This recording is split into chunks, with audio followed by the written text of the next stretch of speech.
In the previous video, preparing for translation part 1, I left you with this massive list. Now I'll show you why these pieces are important. Recall that according to Gala, localization is the process of adapting a product or content to a specific locale or market. It seems like a lot of effort. After all, why reinvent the wheel? Googling "why does localization matter" produces many results. Here is a concise explanation from TechSmith. Localization creates a connection that enhances the value of your product to the consumers. In fact, researchers have pointed out that 57% of consumers confess that the ability to obtain information in their own language is more important than price. Put simply, it makes the audience feel like you're talking to them. That is why knowing the target audience and target markets are vital to producing a product that looks like you created it just for them. Languages, cultural implications, currencies, dates, numbers, and address formatting, local regulations, translator, voice, talent, accent, and reviewers are determined by the target. It is important to understand the learning style, technology access, and socioeconomic status for your target audience. Here are the questions you need to answer when preparing to translate. How does your audience typically learn? A visual or spatial learner prefers using pictures, images, and spatial understanding. An aural or auditory-musical learner prefers using sound and music. Verbal or linguistic learners prefer using words both in speech and writing. The physical or kinesthetic learner prefers using the body, hands, and sense of touch to learn. The logical or mathematical learner uses logic, reasoning, and systems. Social or interpersonal learners learn best in groups or with other people.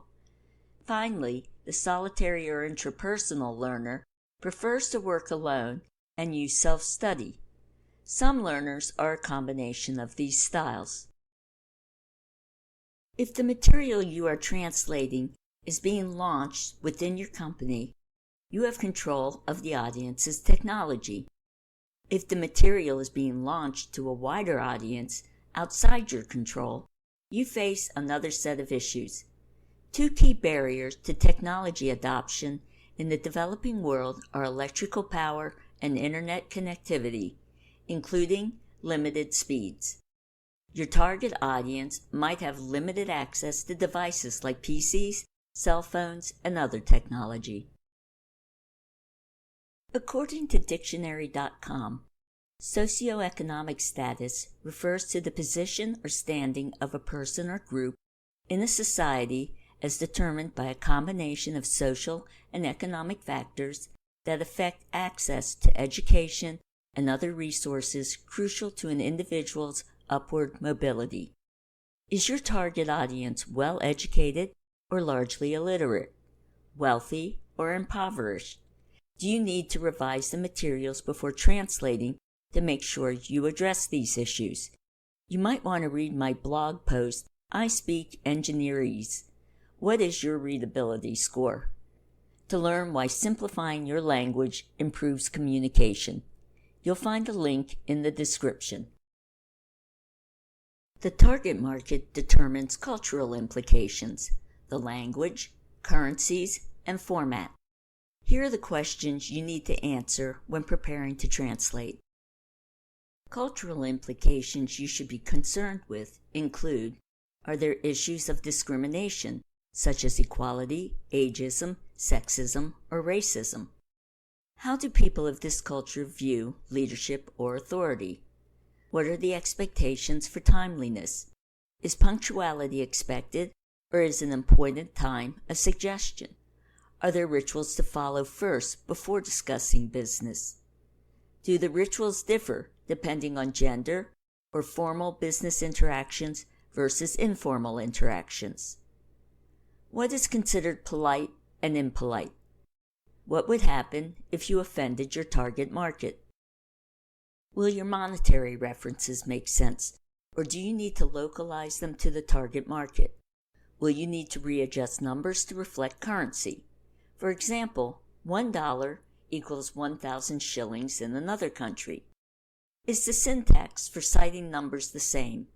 In the US, 1,000 is written 1,000. In some countries, it is written as 1,000. If you add a decimal point in the US, a period is used, but elsewhere a comma may be used. The target language is also important. Just as UK English sounds foreign to Americans, dialects exist for other languages. If you are targeting Spain, you should not be using Colombian Spanish. Just as a Midwestern accent is most acceptable for broadcasters in the US, you need to use the appropriate accent in the target country. Many countries have adopted some English terms, especially for technology, but you need to confirm this. Do you need to translate every word, or are some English words acceptable? In some languages, different pronouns or verb conjugations may be used for written language versus spoken language.